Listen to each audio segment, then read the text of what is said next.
Labvakar, cienījamie klātesošie, Ukrainas draugi, brīvības draugi.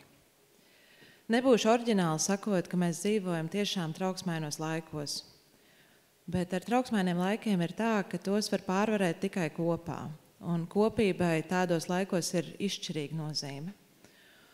Kultūrai, mūzikai, savstarpējam atbalstam ir patiesi dziedinošs spēks.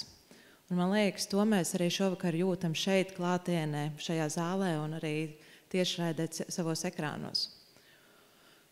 Un jau vairākus gadus Latvijas valsts atbalsta Ukrainu ne tikai vārdos, bet arī darbos. Un kopā jau mēs esam atbalstījuši Ukrainu finansiāli ar vairāk nekā 650 miljoniem eiro.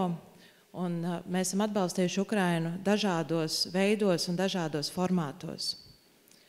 Es īpaši vēlos pateikties kultūras nozares darbiniekiem, kuri nepagurstoši atbalsta Ukrainu kultūras nozarē, jo mēs zinām, ka kultūra ir katras tautas nacionālās identitātes stūrakmens. Un to mēs īpaši sajūtam arī kara apstākļos, kad mēs redzam, ka kultūra ir tas, pret ko vēršas īpaši smagi.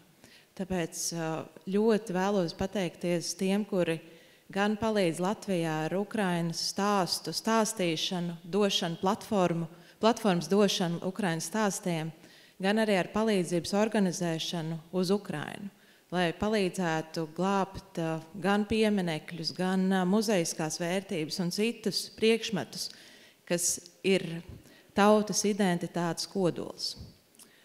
Un šovakar tiešām vēlos vēlreiz pateikt lielu paldies visiem, kuri cīnās kopā ar Ukrainu, jo mēs zinām, ka Ukraina cīnās par mums visiem, par Eiropas vērtībām, par mūsu vērtībām.